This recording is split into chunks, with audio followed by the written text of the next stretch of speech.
Those in command of toxic systems designed to keep us confused, distracted, and afraid. Are no match for an awakened mind. They lie you into war. They lie you into poverty. They tell you what to think. They're watching you. Are you watching them? Are you watching the Hawks? Watch now on Portable TV. There is still a withdrawal date set for May 1st. To dig into what that means and whether it will happen, I want to bring in our Forgotten War correspondent, Naomi Caravani.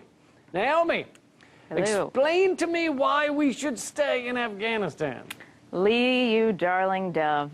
We're only entering our third decade of war in Afghanistan.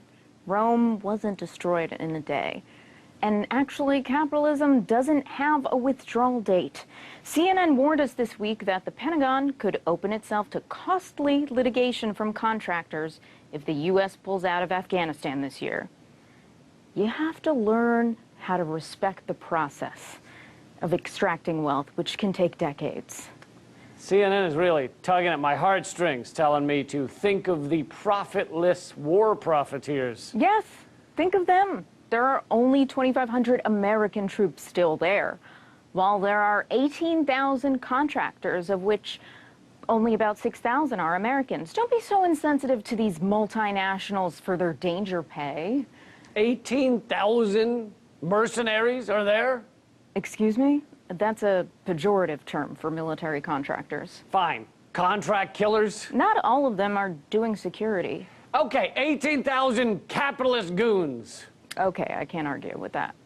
18,000 capitalist goons are making it so operations in Afghanistan have no oversight. They can kill with impunity. They're basically a hired mafia, and they haven't even been effective for the past 19 years. Well, the plausible deniability makes the hired guys really good at helping the Afghan army function, so they can lose gracefully against the Taliban.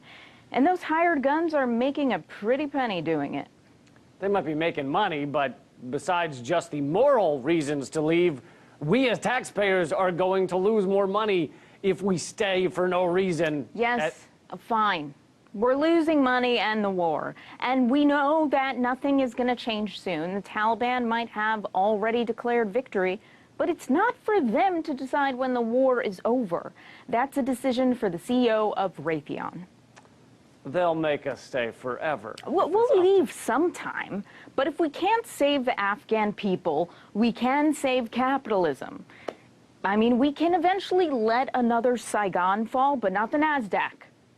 And if it does, it won't be on America's watch. We agreed to 18 more contracts worth nearly $1 billion after the peace agreement was signed last February.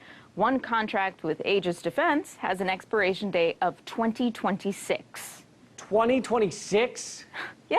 Wouldn't it be heartwarming to know American grandfathers are seeing their grandkids and their grandkids' grandkids deployed to Afghanistan? They'd have a shared experience. I mean, it's really hard for those younger generations to connect.